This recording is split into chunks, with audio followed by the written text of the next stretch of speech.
turns out bio dad is an AHOLE. So a few months ago I posted about finding my biological father and that I had contacted him and was flying out to see him and my stepfamily, and a lot of you wanted an update, but sadly it's a bad one. Turns out he lied about things he said we were going to do. Went and hiked at a park, and that was pretty much all we did. A lot of people who had gotten to know me these last few years had tried to tell him about how I was, and that a little antisocial, seriously extroverted at times, and I had no sense of sleep schedule. Well, I get there and within a couple of days he's basically telling me a fake sob story of how my first stepmother lied about him and so on, and that CPS told him I died.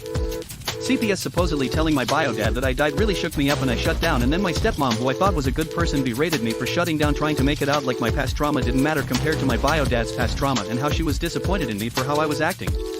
Well, when I got back home I didn't speak to anyone in my Arkansas family for weeks because the last time I saw any of them I was essentially an asshole to them, and I get long string of texts a few days later about how my bio dad's life was so much harder and more traumatic than mine and how he was disappointed in the way people told him I was. We get to now and I'm